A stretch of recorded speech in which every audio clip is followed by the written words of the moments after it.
আজকে সকালবেলা ভোর হতে না হতেই বেরিয়ে পড়লাম দুজনে মিলে বাজার করার উদ্দেশ্যে। তোমাদের দাদাকে একটা আনতে বলি আর একটা ভুলে চলে আসে, তাই বললাম যে চলো, এখন আর ছুটির দিন আছে, ঘুমিয়ে থেকে কোনো কাজ নেই, চলো সকালবেলা দুজনে মিলে বাজার করে আসি। আর আমরা কেমন তাড়াহুড়ো করছি দেখেছো তো?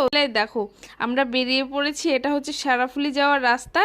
আজকে আমাদের সঙ্গে তোমাদেরকেও নিয়ে যাব মনিরামপুর ঘাটে, যেটা আর কি ফেরিঘাট চলাচল করে। আমরা প্রায় চলেই এসেছি, দেখেছো রাস্তার দুপাশে। তারকেশ্বরের শ্রাবণ মাস তো চলেই গেল, এখন ভাদ্র মাস পড়ছে। এই দেখো, তাও এখানে সারা বছরই মনে হয় শ্রাবণ মাস লেগে থাকে। ঘাটের কাছে চলে এসেছি, এবার কর্তামশাইকে গাড়িটা রেখে দিয়ে আমরা দুজনে আবার হাঁটতে হাঁটতে যাবো বাজারের দিকে। কর্তামশাই আরো ভেতরের দিকে নিয়ে যাচ্ছিল গাড়ি, আমি বললাম আর ভেতরে যে কাজ নেই, এখানটাতেই রেখে দাও, ওই মনিরামপুর ঘাটের কাছে গ্যারেজে রেখে দাও, কেননা একটু বাদেই ভিড় হতে শুরু করবে আর পরে আর বেরোতে পারবো না। এই দেখো তোমাদের ঘাটটা একটু দেখাই, এটা নিমাই তীর্থ ঘাট মনিরামপুর ফেরি সার্ভিস লেখাই আছে। আর এই দেখো, এই পুরো ঘাট থেকে উঠে লোকেরা স্নান টান করে এখান থেকে সমস্ত সাজানো জিনিসপাতি নিয়ে সবাই চলে যায়।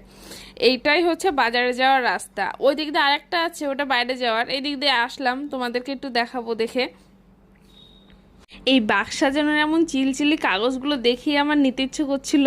আর কর্তামশাইকে বললাম যে সূর্যমুখী ফুলটা একটু কিনে দাও, কিনে দিল না জানো তো, বলছে পরে কিনে দেবো। এই দেখো, এদিক দিয়ে একটা গলি মতো দেখা যাচ্ছে, চলো তোমাদের গঙ্গা মায়ের দর্শন করিয়ে নিয়ে আসি। জোয়ার চলছে মনে হয়, দেখেছো জল কতটা চলে এসছে। আর ওইদিকে ফেরি চলাচল করছে, এদিকে দেখো জল এই পর্যন্ত থাকে না, জোয়ার চলছে এখন। আর এই দিক দিয়ে এখন চলে যাবো সোজা বাজারের দিকে, এই গলিটা দিয়ে ঢুকলেই আমাদের বাজার। এই দেখো, এসে নিয়ে আমার প্রিয় পুঁই শাক। নাও ব্যাগ।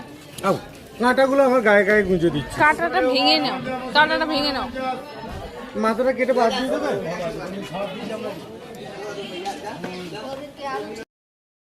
পুঁই শাক নিয়ে নিয়েছি। আবার পুঁই শাকের পাশের দোকানে রাস্তাতে হেঁটে যাচ্ছিলাম, জানো তো, হঠাৎ করে দেখি আনারসের গন্ধ আসছে। আর আনারস আমার প্রিয়, মানে 1 নম্বর ফল যাকে বলে। এদিক দিয়ে যাচ্ছি আর আমার না নাকে না গন্ধ এসে, যে আনারসের গন্ধ।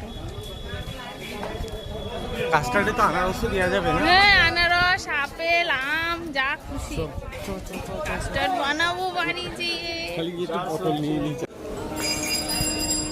আর একটু বললাম যে কর্তামশাইকে আনারস নিতে, ও তো দেখার সাথে সাথে জানে আমার প্রিয়, ওর জন্য ও নিয়ে নিল। আনারসটা দিয়ে দিয়েছে, অমনি নিয়ে নিচ্ছিলাম জানো তো, পরে দেখি ব্যাগে ঢোকাতে যে হাতে ফাতে খোঁচালে। ফল নিতে এসে আমি তো পুরো অবাক। দেখো তোমাদের দাদা ভাইয়ের হাতের ট্যাটুটা, আর ওই পেছনের দরজায় একটা